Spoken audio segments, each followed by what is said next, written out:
Hi, just popping in for a Saturday here. I wanted to answer a question that came up in one of the threads recently, and I thought it was a really good one. So, thank you to the member who asked me this question because it was hard for me to respond with just a text. So, I thought maybe a quick little live would help answer this question. And the question is in relation to the thread that I started. I'd posted that the only foods we should avoid are the foods that we have a food sensitivity or allergy to, foods that we don't like, and foods that we have some sort of religious or spiritual belief around, right? So all other foods should be on the table, pun intended.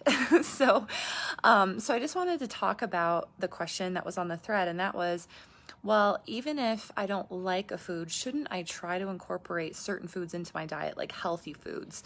And I don't remember specifically what food this member was talking about, but I've seen people, try to squeeze healthy foods in. Like they might not love their vegetables, but they know they're good for them. So why not, you know, eat a few vegetables that they can tolerate? So I want to break this down and really help people understand the ways to look at this, because I think this is a really important question. And I have worked with clients who they don't like a certain food, but there's something deeper underneath of it. Okay, so there's a difference between not liking a food, and I'll give you some examples of that, like truly just putting it in your mouth and feeling repulsed. And then there's a difference between not liking a food because of some negative connotation that has been built in through stories and beliefs maybe in our childhood. So let me illustrate. So there's usually 4 reasons we don't like a food. The first is because of, and I'll go into this, the bad connection that we've made in childhood with the food. So I've had clients whose parents have forced vegetables on them, right? Like they couldn't leave the dinner table until they ate their broccoli. And guess what? That sets up a pretty terrible relationship with broccoli, doesn't it? So it's no wonder that later on in adulthood, they don't want to eat their vegetables because, hello, they were forced as a young child. So this is something that's been really profound for me. Oh, hey, Sharon. Nice to see you. I'm just talking about why we should avoid certain foods if we don't like them. So I'm talking about the 4 different reasons why we might not like a food. So when I'm taking care of my daughter, I'm always thinking about this. I never force her to eat her vegetables, even if I want to, right? Like I want her to eat her broccoli or her asparagus, but instead I try to keep the space around meal times really curious, right? So she can explore on her own. I put it in front of her and I talk about what it looks like, tastes like, smells like, all of that jazz. But I really try not to force it on her because I know that later on in life that could set up an avoidance of a food that's unnecessary, right? So that's the first reason people avoid food. They have a bad relationship with it since childhood. The second reason is because they don't know how to prepare the food. So sometimes, quote unquote, healthy foods are more difficult to prepare. And, vegetables is a great example, but it could be anything. And so people will avoid a food because they don't know how to make it, right? They were never taught how to cook. So they're not really sure how to prepare the food. And when they've made it, it doesn't taste very good. So sometimes it's just working on preparation methods that really helps a person. The third reason we might not like a food is because we have a reaction to it. And we don't know that we have a food sensitivity or allergy to it, but we just have a reaction that we don't understand. And I'll use myself as an example. I don't do well with eggplant. Okay, I don't. I have tried to like it, but every time I eat it, I get an itchy mouth, and I don't like that. And my mom has the same reaction, actually. So there's something with eggplant that just doesn't work well for me. I don't like it. One time I even threw up after eating an eggplant meal at a Chinese restaurant.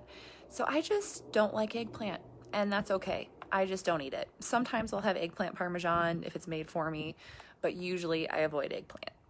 I mean, that's just a reaction that I have had to eggplant. Maybe you have something similar.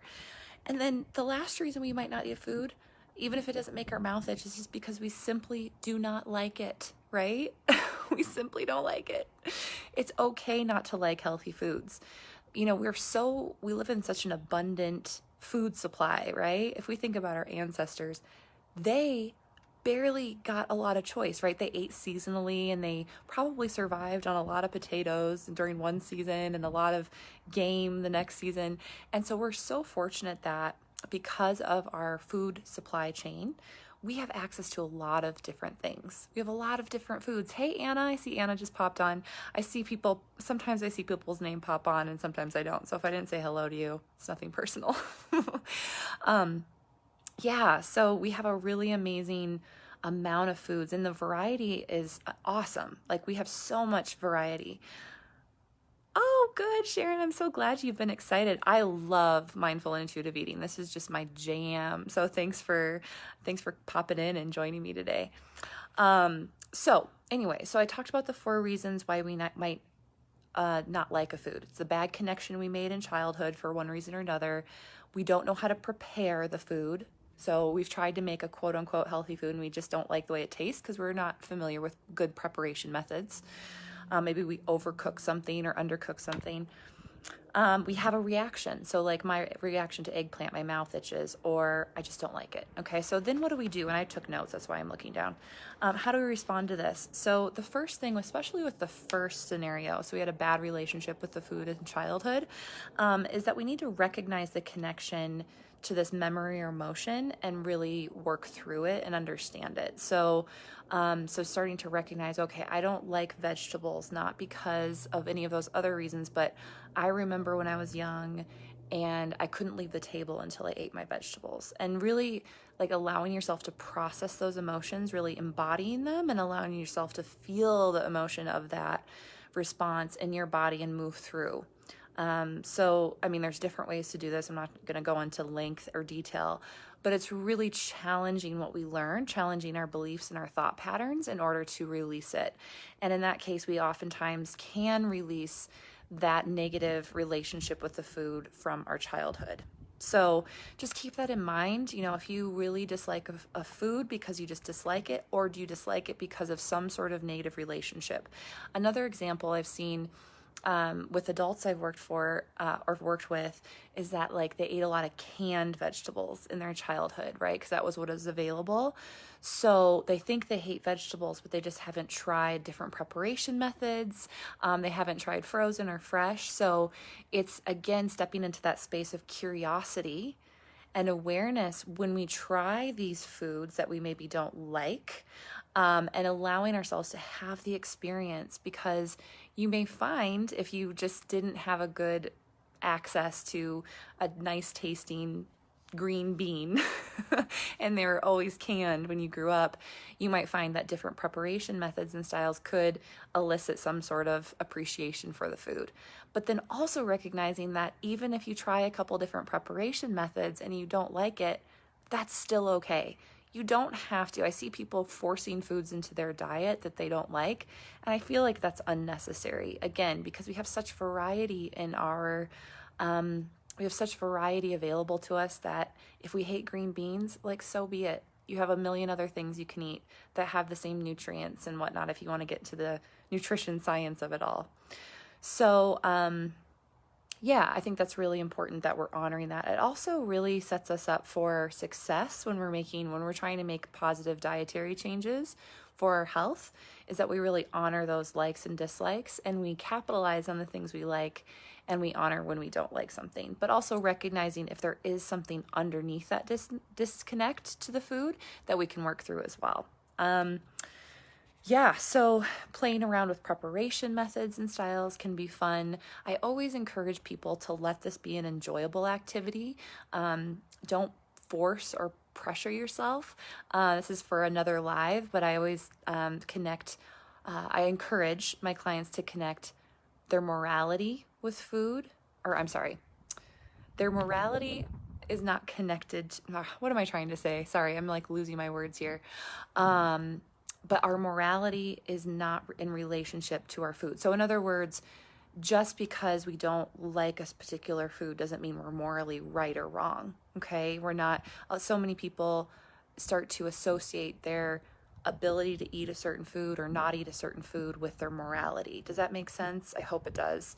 And it's so important that we disconnect that, because our worth is not related to the foods that we do or don't eat, right? And just really seeing that for what it is and letting it go. So you're not bad if you don't eat kale every day. You're not good if you do eat kale every day, right? And really looking at that and releasing any guilt or shame around the stories and beliefs that you may have been told from a nutrition guru or from a website or a blog or your doctor. You know, there's so many people who want to tell you what to do. And ultimately, I think the power and the freedom comes in you allowing that inner nutritionist to be the guide for you, right? Your guide, your personal guide, because all of us have it. And it doesn't have to do with food. It has to do with life. Like, we all know the answers. It's just about tuning and tapping in to our heart and into our body to really recognize what's good for us and what's not so good for us. So I kind of went into a spiral on this topic. So as you can see, it wasn't easy for me to answer this question in a thread. Therefore, I wanted to do this live. My husband and my daughter are taking a nap right now, and I'm just enjoying the sunshine. It's really bright and sunny outside. There's not a cloud in the sky, and it's gorgeous. So I think that's all I had to say. If anyone has any questions, if you watch the recording or watching now, feel free to pop them in. This is super fun. I love getting on Facebook Live. It's so cool. So do I have anything else to add? I don't think so. You guys have a great day. Happy Saturday. Bye.